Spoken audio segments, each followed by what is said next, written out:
folks. Paul Grin here. I'm rereading Napoleon Hill's classic book, Don't Mind the Dogs, Think and Grow Rich. It's actually my third time reading through this. But somebody's probably coming home. Be right back.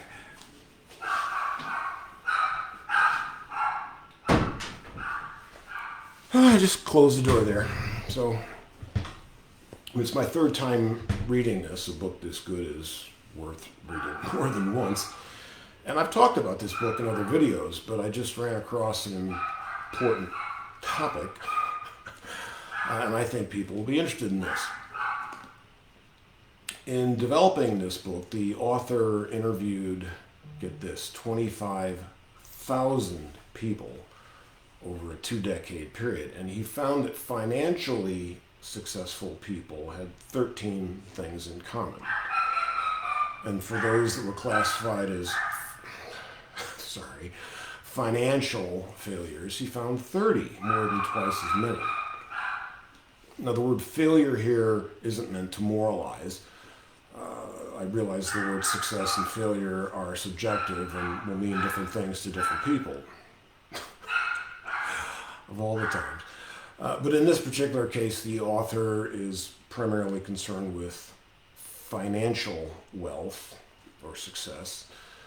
And that obviously is not going to be everyone's definition. And please don't misunderstand what the Bible said about this. It did not say money is the root of all evil. It said, with the proper translation, the love of money is the root of much evil. Wealth simply gives you the opportunity to live your life the way you want, on your terms, on your schedule.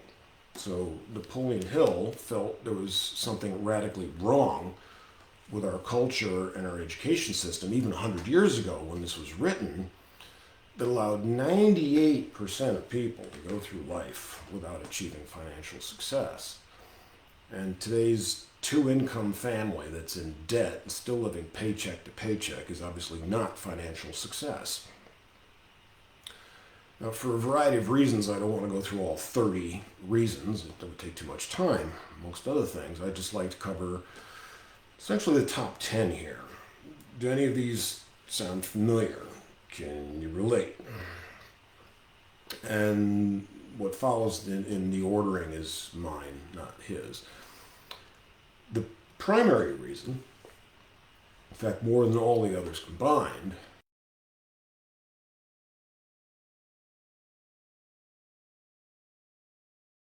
I'm sure we can all think of people like that. Second is a lack of a well-defined purpose in life. If you don't have a central purpose, a definite goal, then there's no hope of success. You're literally just drifting in the ocean in a life raft. Will you be happy with where you end up? And who's responsible for that? Third is a lack of ambition to aim above mediocrity. A person like that is just indifferent, doesn't even want to get ahead in life, so there's not much hope there. Fourth is a lack of self-discipline, and that requires self-control, because before you can control conditions, you have to control yourself, and that self-mastery is probably the hardest thing you'll ever work on. Because if you don't conquer yourself will conquer you. Fifth is being indecisive. Now, Hill's research found something I thought was really interesting here. Financially successful people reach decisions quickly and change them, if at all, very slowly. And those who fail reach decisions, if at all, very slowly, and change them very frequently and quickly. That one was really interesting to me. Six is procrastination. If you're waiting for the right time to do something, it'll never happen. It's like waiting to have kids until you're ready or you can afford them. You'll never have kids that way. You need to just start where you are and slog through it. Seventh is a lack of persistence. There's a lot of people who are good starters, but they're poor finishers. And most people give up at the first sign of failure or defeat. I've done a lot of posts with famous quotes on that particular subject. 8th is a desire for something for nothing. I'm sure we all know people like that too. Sorry, that's just not the way the world works. 9th is being overcome by fears, with the main ones being poverty, criticism, and poor health, although there's obviously others. I mean, courageous men are not without fear. They simply know they have to push through it.